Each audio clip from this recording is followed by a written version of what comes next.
Player ratings then. Everton 0, Leeds United 1 at Goodison Park. I had to change the location slightly because the lights in my room seem to be flickering. I don't know why they weren't doing it before. But another awful defensive performance really by Everton. Not much better going forward, to be fair. You know, we created a couple of opportunities and obviously we had a couple of disallowed goals. But other than that, we didn't really look like we wanted to get anything out of the game. And again, you know, the game panned out pretty much how we knew it would. Leeds coming at us constantly, creating chances. And, you know, in the 78th minute or whatever it was, one of those chances went in the back of the net and we couldn't get back into the game. Starting off with goalkeeper Jordan Pickford, then I've given him an 8. I actually thought he played well today.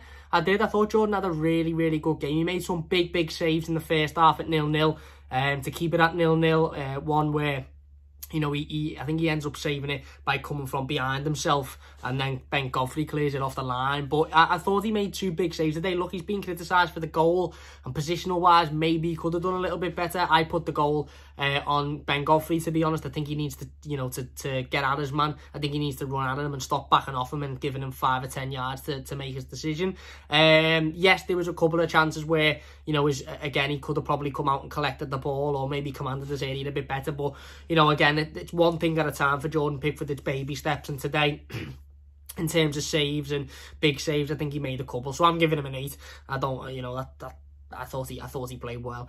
Michael Keane, I've given him a 6. I think the whole defence just struggled today, and Michael Keane wasn't brilliant again. You know, there was a couple of chances that Leeds just, you know, created, and there was nobody, you know, near any of them. Michael Keane included in that. He done okay on the ball, and again in the air he done okay, but positional wise, you know, between him, Holgate and Goffrey, they allowed far too much space for you know, for Leeds to get in behind. They allowed far too much space for Leeds to create chances, and he just didn't stand out today for me, Michael Keane. On to Ben Goffy, then I've given him a 5.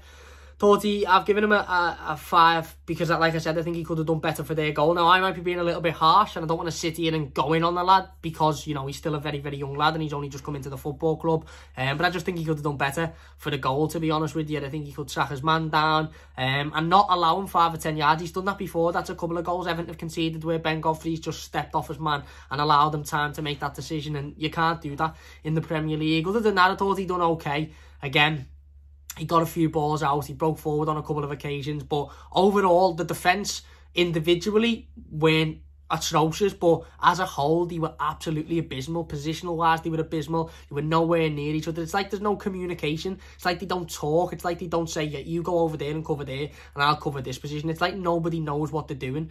And I think that showed again today. Mason Holgate, have given him a 4.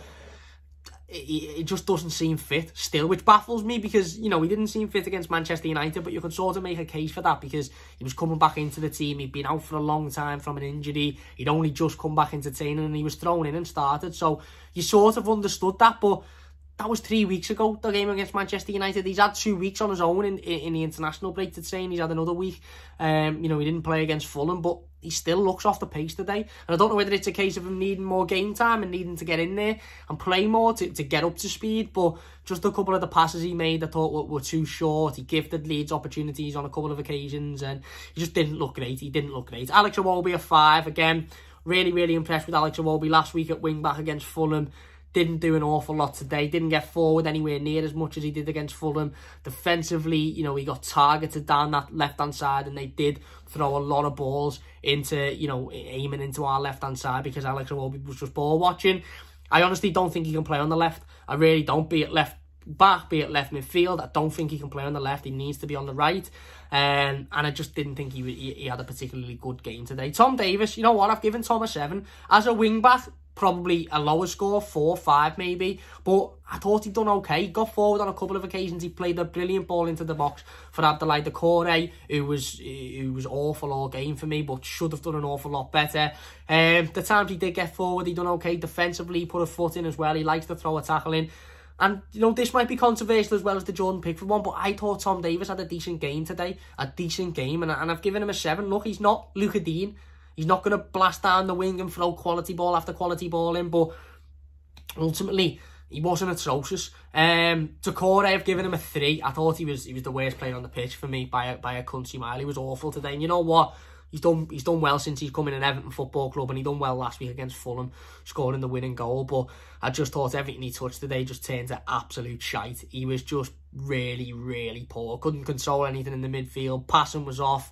You know, couldn't get the ball forward. It was just an off day for him. Well, I hope it was just an off day, but for me, he was very poor. So I've given Abdoulaye Doucouré a 3. Alan a 9, my man of the match for me in an Everton shirt. First time, said it in the inter-match reaction, first time we've seen Alan picking that ball up and driving past players, driving into the opposition half. And he did it on a number of occasions, and he got himself into some good positions. He had a shot at one point which just went wide. He played it off to James Rodriguez on a couple of occasions. I thought he was brilliant today. Not only that, but defensive, he was getting back, he was throwing tackles in, he was putting those type of performances in that, you know, we want to see from Alan. And I think it was very, very, you know, it was a performance that you could take a lot out of. You know, he's been hot and cold over the last few weeks or so, certainly since the Brighton game where he picked up that injury, but I thought he was back to his best today. One of the only positives you can take out of today's game. James Rodriguez, then I've given him a 6. Again, in and out the game, very in and out the game, created a couple of opportunities, clear in the first half that, you know, when he gets the ball and when he finds space, he's very, very good.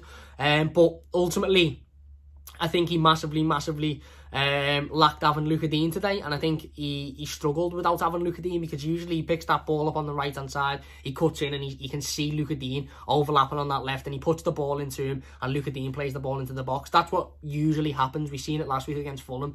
He didn't have Luca Dean to do that today, so I think every time he was cutting in, looking for that ball on the left, he was either playing it 5 or 10 seconds too late, because you know, Luca Dean wasn't there and he was giving it to Richarlison, or he just wasn't playing the ball and he was trying to cut back in, and then he was being caught in possession. But again, like I said, his quality is quite clear. The goal he scored was absolutely phenomenal. Very unlucky to be ruled offside. I mean, it was offside, but it was phenomenal. But second half, very similar to last week, just completely faded out the game for me.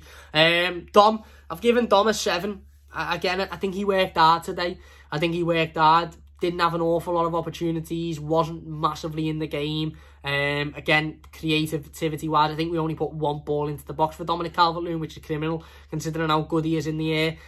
But he works hard, Dom, and it's very, very hard to look at a Dominic Calvert-Lewin performance and think you were lazy there, because he works hard and he runs around, but ultimately he wasn't really involved today. And Richarlison, I've given Richarlison a 5.5.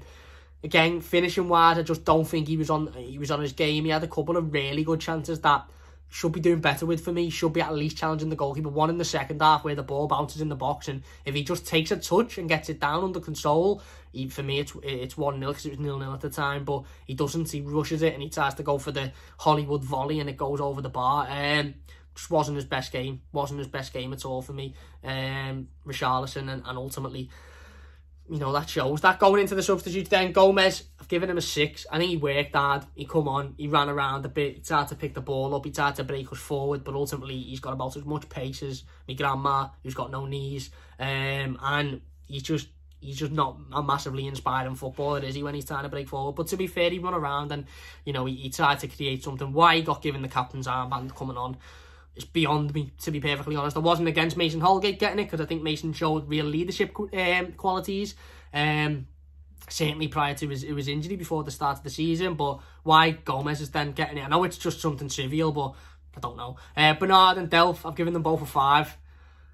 Delph done okay, tacked back on one occasion and picked the ball up in the dangerous area when Leeds had an attack. Done okay there, but again, other than that, nothing really. And Bernard just come on and ran around, didn't he, a bit? Listen, the one thing that massively frustrates me with this Everton side is we bring the ball forward on so many occasions, but I fear that we've got into this mentality that might have been created at the start of the season, where we have to walk the ball into the net. At the start of the season, we were brilliant. James was playing it to Dean, he was playing it to Richarlison, into Dominic Calvert-Lewin, and there was a number of occasions where we could practically walk the ball into the net. We practically walked it into the net for the opening goal against Fulham last week. We walked it into the net for one of the goals against West Brom earlier on in the season. But the reality of the situation and the reality of football is that you can't always walk the ball into the back of the net. Sometimes you need to get the ball on the edge of the box and just have a shot.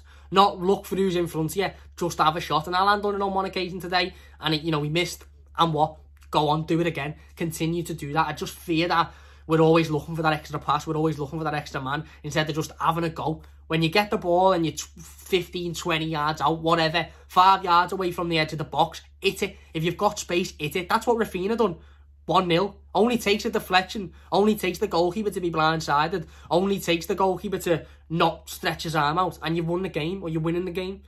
But no, we just want to seem to pass it in the back of the net, which is very infuriating. And Carlo Ancelotti, for me, I think he got it wrong today. I think he changed it far too many times in-game in regards to who was playing a full-back. The Corey went full-back at one point. Delph and Wolbe were there.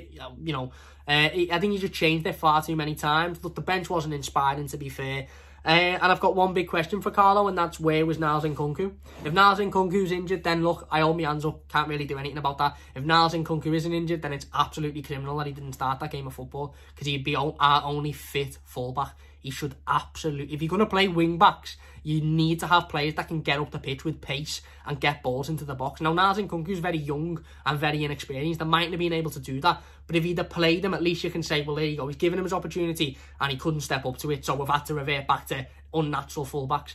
But for every minute of that game, we had a player playing in fullback who isn't naturally, you know, shouldn't naturally be playing there, and I think that really, really made us suffer today. But there you go, those are my player ratings. Let me know your thoughts on them in the comment section down below. Check out the instant match reaction if you want. Leave a like on the video if you want. Don't forget to subscribe. And yeah, another awful performance and another shocking defeat, really, but what can you do? On to the next one. Cheers for watching, and we'll see you soon.